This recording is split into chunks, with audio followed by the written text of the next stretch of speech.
हिंदवी स्वराज्याची धुरा 7 वर्षे आपल्या खांद्यावर सांभाळणाऱ्या रणरागिणी वयाच्या अवघ्या 25व्या वर्षी आलेल्या वैदिवाचे दुःख घेऊन मराठा राज्याची ढासळलेली बाजू सावरून धरणारी स्वराज्य सौदामिनी, असामान्य धैर्य, उराशी बाळगून उत्तम प्रशासन करणाऱ्या करवीर संस्थापिका मोगल वर्धिनी भद्रकाली छत्रपती ताराराणीबाई भोसले या नामाचा मानाचा मुजरा अशा या रणरागिणीचा नमस्कार मैत्रिणींनो. माझे नाव कुमारी मिताली किरण सुतार. मी इयत्ता 4थी अशी विद्यार्थिनी आज तुमच्या समोर उभी आहे. छत्रपती ताराराणीबाई भोसले यांच्याविषयी 4 शब्द बोलण्यासाठी. ते तुम्ही शांतपणे ऐकून घ्यावे अशी माझी नम्र विनंती.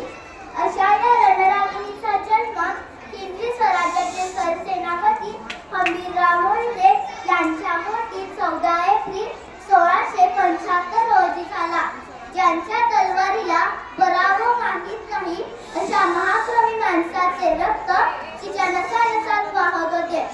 अशा आक्रमक सेनानी ताराबाईंचे वर्णन करताना कवी गोविंद म्हणतात, दिल्ली झाली दिनवाणी, दिल्लीशाचे गेले पाणी.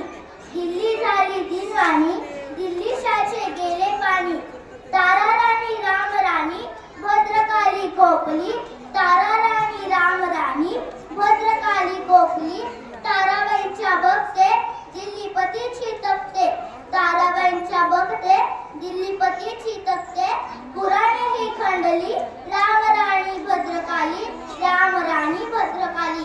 हिंदवी स्वराज्य स्थापन करून स्वातंत्र्याची ज्योत पेटवणाऱ्या शिवरायांचा 1680 रोजी मृत्यू झाला. शिवरायांच्या पाठोपाठ संभाजी राजांनी देखील स्वराज्याची घडी वेगळू दिली नाही. दुर्दैवाने दगाफटका करून संभाजी महाराजांना औरंगजेबाने हाल करून मारले.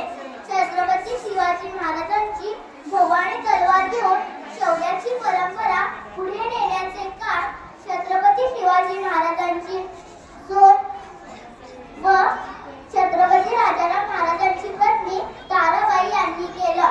राजाराम महाराजांच्या मृत्यूनंतर ताराराणीची कारकिर्दी सुरू झाली. संताजी घोरपडे, धनाजी जाधव, कान्होजी आंग्रे यांसारख्या मार्दवकर सेनानींनाही एकत्र आणून ताराराणींनी मुघलांशी लढा तीव्र केला. युद्धतंत्राच्या बाबतीत महाराजांच्या एक पाऊल पुढे असणाऱ्या त्यांच्या सुनेने युद्धनीतीचा वापर केला. अशा प्रकारे शक्तीपेक्षाही श्रेष्ठ असणाऱ्या युक्तीचा वापर करून ताराबाईंनी स्वराज्याचे रक्षण केले. छत्रपती महाराज ते पानिपत हा